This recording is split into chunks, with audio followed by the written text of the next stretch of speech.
PT Kalbe Farma bekerja sama dengan radio kesayangan Anda mempersembahkan sandiwara radio Saur Sepuh dalam kisah Darah Putra Sanggar.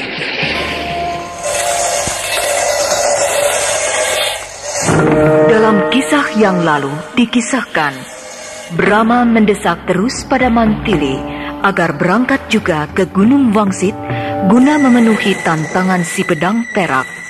Walau sesungguhnya Mantili dalam keadaan sakit parah, karena untuk berdiri pun Mantili hampir tidak sanggup. Samba dan Wirya Kumandra yang baru saja bentrok merasa terkejut dengan keadaan Mantili yang sakit parah itu.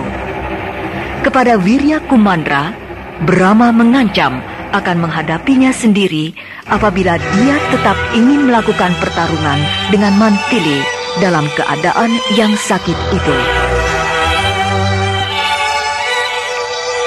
Dengan mengendarai burung Raja Wali Sakti, Mantili dan Brahma meninggalkan Raden Samba, juga sekian banyak orang yang telah menanti pertarungan Mantili dan Wirya Kumandra. Orang banyak itu merasa kecewa. Namun setelah Samba memberi penjelasan kepada mereka, orang-orang yang belum memahami penyebab kegagalan pertarungan tersebut, akhirnya mereka pun mengerti dan mereka pun kembali. Kemudian Samba meneruskan perjalanannya ke kerajaan Madangkara atas permintaan Brahma dan Mantili.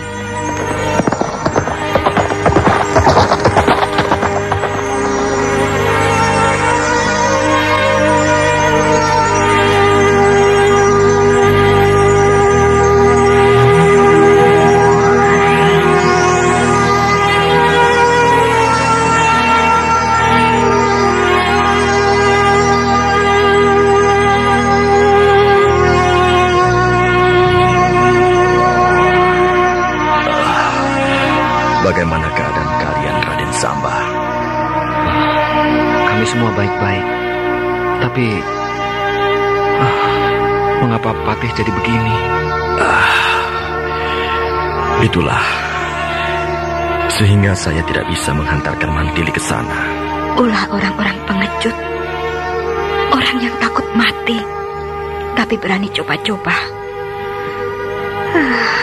Entahlah. Dunia persilatan saat ini benar-benar penuh dengan orang-orang pintar yang licik, pengecut dan curang. Iya, tapi mesti ingat juga, kecurangan itu hanya ada pada tokoh-tokoh tertentu saja, tidak semua.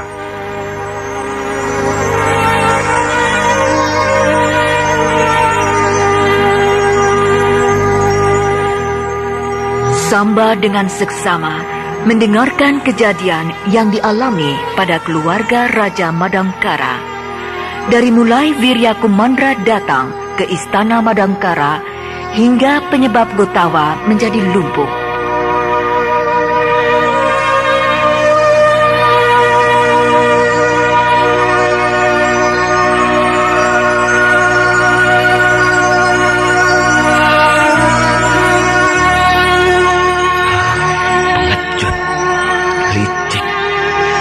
Benar-benar dunia persilatan semakin bejat, semakin bobrok, tidak tahu aturan. Kalau aku berhasil menemukan mereka, akan kuhancurkan mereka. Samba, kita semua di sini memang merasa sakit hati. Terlebih-lebih aku. Mereka begitu beraninya datang kemari dan membuat onar di sini. Sayang. Saat itu aku sedang semedi. Kalau tidak... Iya, yang mati dihantam pukulan Kakang Brahma itu bernama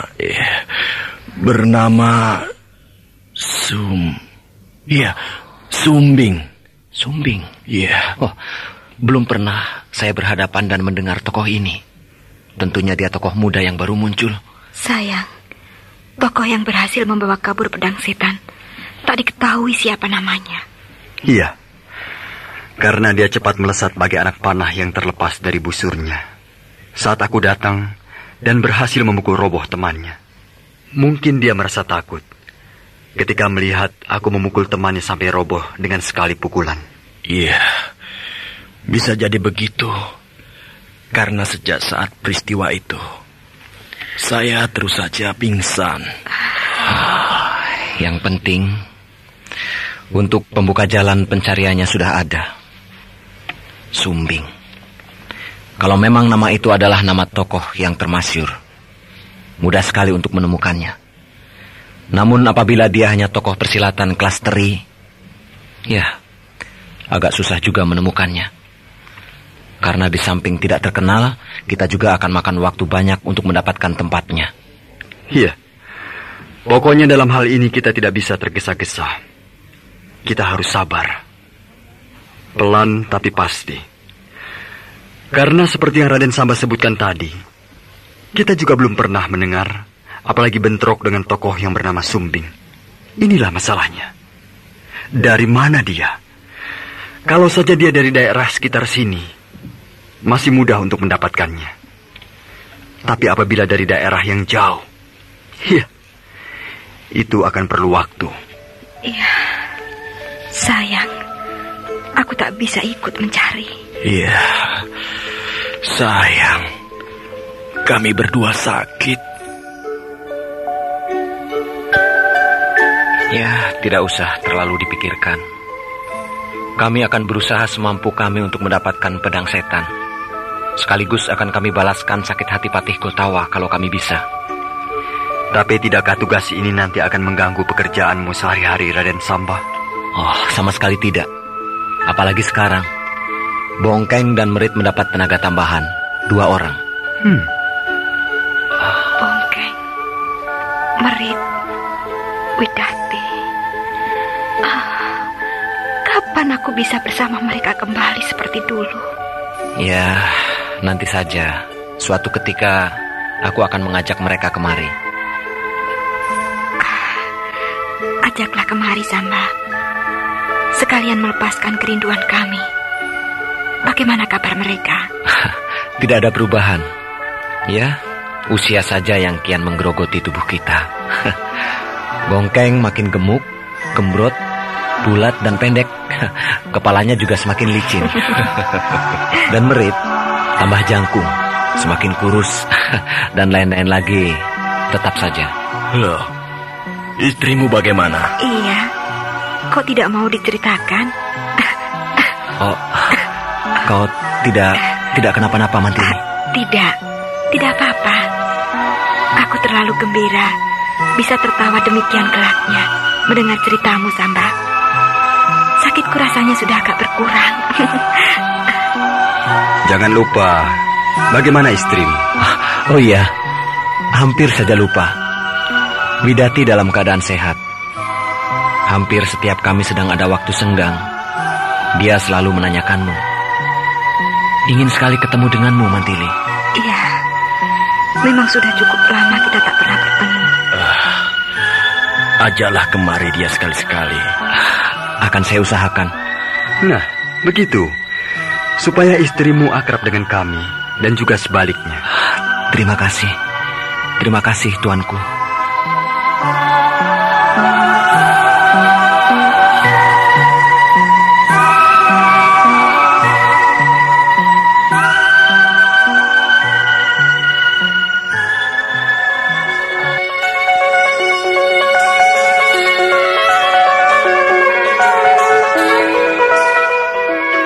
Oh ya, supaya semua urusan cepat selesai, maka saya besok pagi harus segera pergi.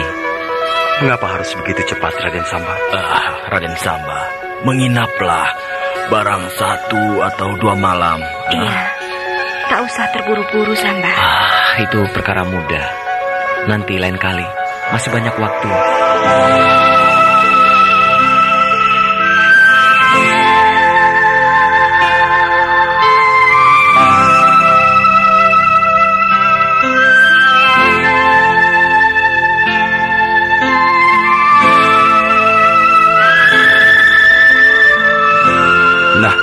Samba, kau tentunya memaklumi keadaanku, bukan?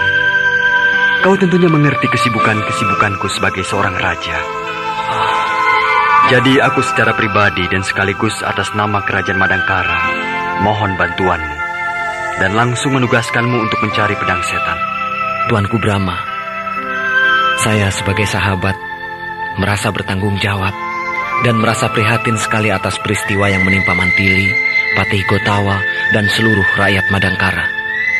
Iya, kau memang seorang sahabat yang betul-betul sahabat.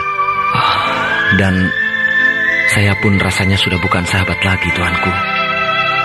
Melainkan keluarga besar bila saya sedang di sini, berkumpul bersama-sama orang-orang Madangkara.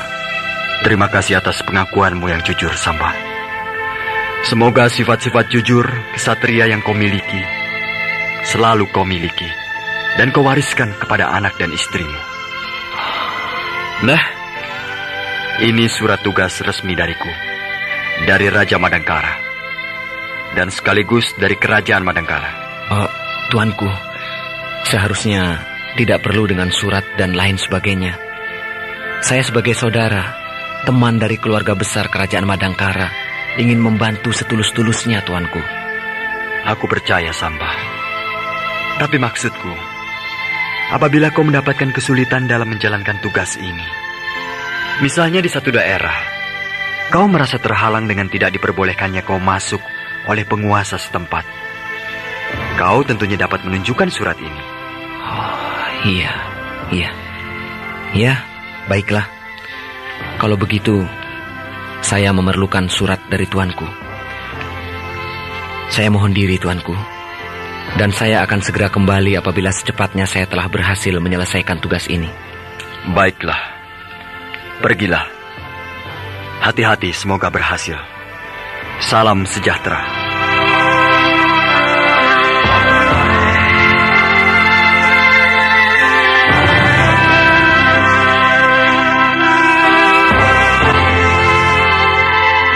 Gotawa, kita harus berterima kasih bagaimana terhadap Samba. Rasanya tidak cukup dengan sebuah kata dan ucapan belaka. Iya, dia betul-betul sahabat sejati. Sahabat luar dalam. Iya, air matanya. Iya, aku tahu itu. Air mata kesedihan, seperti yang kita keluarkan ketika menghadapi kenyataan, khususnya air mataku, ketika aku tahu bahwa kakiku lumpuh tak berdaya. Ya, saat itu aku tak berdaya memenung jatuhnya air mataku. Air mata tak percaya, air mata kesedihan yang sangat dalam. Samba, berhasil tidaknya kau membawa pedang setan, itu bukan masalah. Karena aku tahu, kau tentunya telah berusaha keras untuk itu. Samba, kau baik dari dulu. Iya, dia laki-laki yang baik. Dia rela meninggalkan kewajibannya sebagai seorang suami hanya untuk menolong orang lain. Aku dan kau, kakakku Tawa, seperti dua orang pesakitan yang tiada guna, terbaring di tempat tidur seperti ini. Iya, aku juga merasa begitu. Aku rasanya tak berguna lagi. Aku rasanya ingin mati saja. Kakang Brahma. Maaf. Aku mendengarkan pembicaraan kalian sejak tadi. Kenapa kalian berpikiran seperti itu? Ampun, tuanku.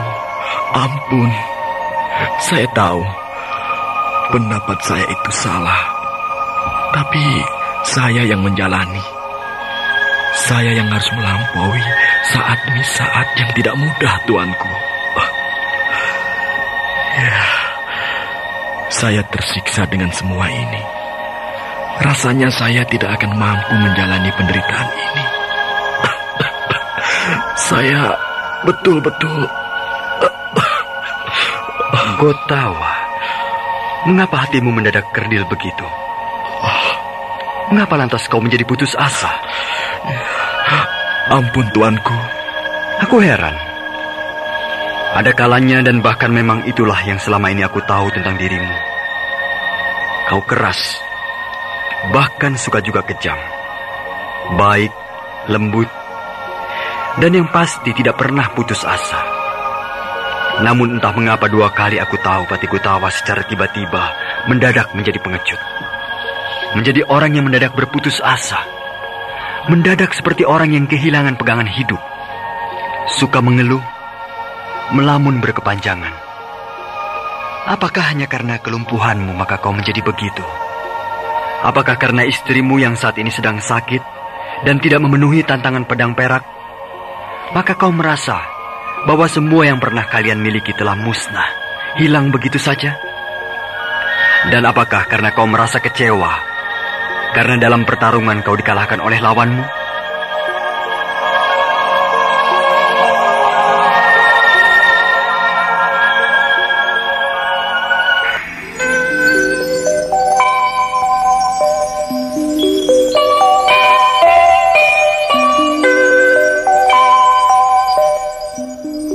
Kotawa dan Mantili, jangan semua itu dijadikan alasan untuk berputus asa.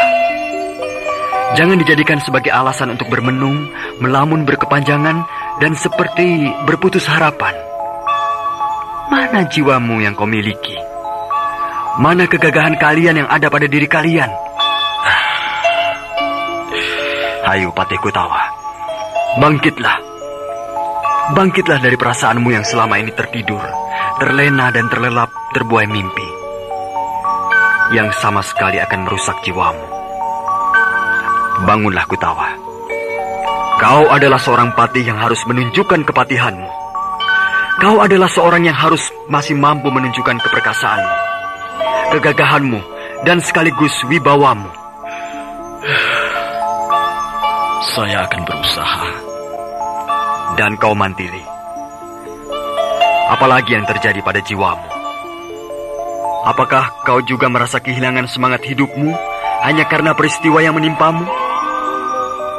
Apakah kau lantas akan pula merasa putus asa? Mantili adikku, aku ingin melihat ketegaranmu, ketangkasanmu, dan kelincahanmu seperti dulu-dulu. Aku ingin agar kau mampu tertawa gelak-gelak sebagaimana ketika kau dulu adalah seorang pendekar pedang setan yang disegani. Dan aku ingin melihat kembali tangan mungilmu itu mampu merobohkan sekian banyak perusuh, pengacau, dan orang-orang yang tidak bertanggung jawab. Kakang Brahma.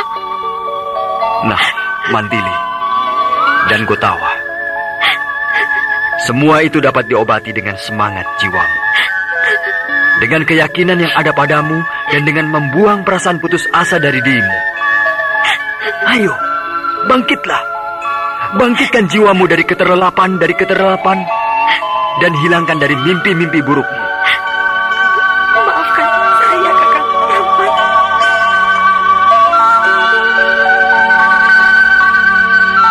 Mantili, khusus untukmu, kau harus punya semangat baru, jiwa baru, dan kekuatan yang baru. Karena di samping tugas dan penderitaanmu, kau sudah dibantu oleh Raden Samba. Iya, Samba cukup berusaha, walaupun kita belum tahu hasilnya. Namun dengan maksud baik darinya kita bisa mengerti, bukan? Bahwa Samba tengah berusaha keras memperjuangkan agar menemukan pedang setan dan membawanya kembali. Iya kakak. Nah, maka dari itu, kita pun jangan menggantungkan diri pada orang lain, siapapun dia adanya. Karena setiap manusia, bahkan makhluk yang hidup, pasti mempunyai kesibukan masing-masing. Jadi kau pun harus cepat sembuh, cepat mengembalikan kesehatanmu, dan yang penting rasa percaya diri pada dirimu sendiri. Iya Kakang Brahma.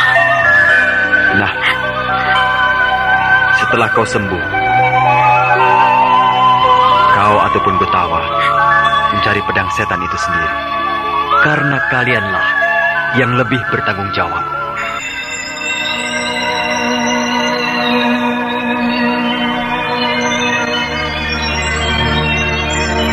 betapa terkejutnya Samba dan betapa sedihnya Samba melihat keadaan Gotawa.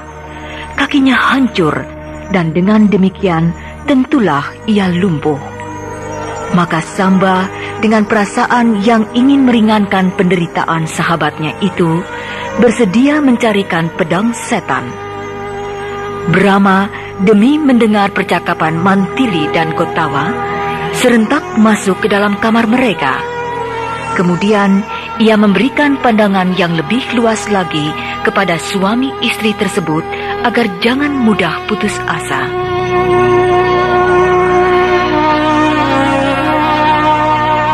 Bagaimanakah Samba dalam pengembaraannya? Berhasilkah dia mendapatkan pedang setan? Nah, para pendengar yang budiman, untuk melanjutkan cerita kita, marilah kita ikuti kelanjutan kisah ini yang dipersembahkan oleh PT Kalbe Farma, Jakarta.